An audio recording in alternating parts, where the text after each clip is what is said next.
ololaha doorashooyinka madaxtooyada Soomaaliland oo si habsami uga socday maalmihii ugu dambeeyay dalka Soomaaliland ayaa maalintiisii toddobaad waxa uu lahaa xisbiga talada Soomaaliland ee kulmiye dadweynaha degmada Baki oo horkacayo maayir ku-xigeenka degmada Baki Dayib Xasan Raaga Cudad iyo waliba qaar ka mid ah xildhibaanada golaha deegaanka ee degmadaasi mas'uuliyiin caaqil iyo waxgarad ka soo jeeda degmada Baki ee ka tirsan gobolka Awdal ayaa waxay kala hadleen faqaraha khayriyada ee magaalada Baki kumanaan ka mid ah taageerayaasha xisbiga talada Soomaaliland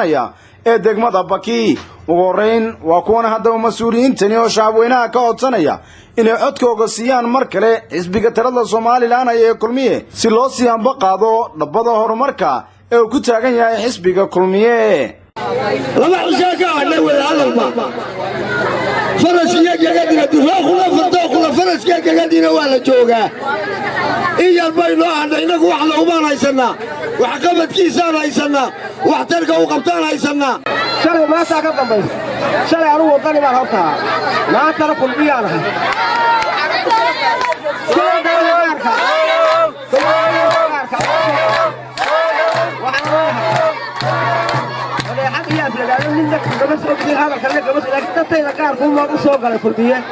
waxa ku jira xisbiga wadani maantana waxaan soo galay xisbiga kulmiye xisbi xaakimka xaqiiqada ama soo galay xisbiga kulmiye guulaysto xisbiga kulmiye guulaysto xisbiga kulmiye guulaysto waxaana weeyaan hadalkayga ku soo goobaya shucuurteena wadaninimo iyo tii xisbiga kulmiyaba waan muujinay waxaan leeyahay xisbiga kulmiye ha noolaado xisbiga kulmiye ha noolaado dhexdaysa ha jirto ha joogto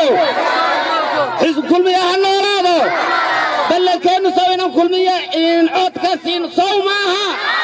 taasi sow ballan maaha seejada laynoo badiyo in waxbarashada la tayeeyo intaba innaga damba inoogu jirtaa xisbi xaakimka aynu ku soo intaasoo dhan ku soo halgamaynay ee waxtarkiisii waxqabadkiisiiba la arkay maanta ma mid cusub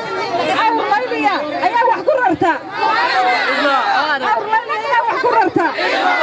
waxa weeyaan ku aamini mayno caagan biyaa laguma aamino awrku u daadiyaa waa fadhi barad waa socod barad waa xisbi aan waxba jirin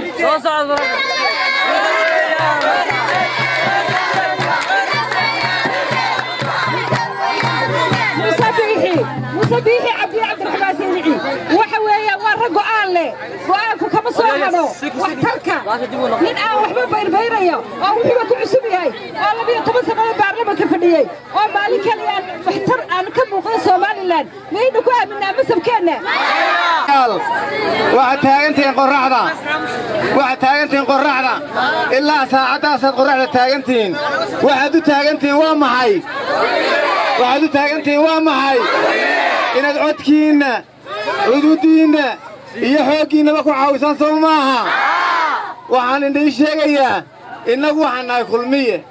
hadal kama taagna cadceedda waxaan u taagannahay waa kulmiye islaam waliba laxooxdii may soo dubin saaka waxa loo dubi waayey waa taageerada xisbiga kulmiye waxaan dareemaynaa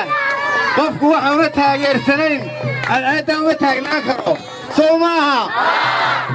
waxaan nii sheegayaa kulmiye wax badan buu ka qabtay degmadeennani wax badanina waa u qabiyo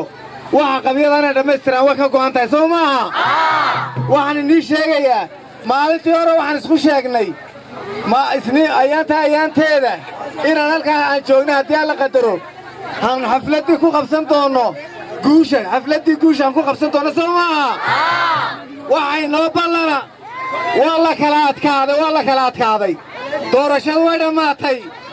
waxaa la doonayaa qof kastaaba inuu gaadhiga halkiisa ka qabsado ma aha layskuma bariga kulmiyaha la taageera maaha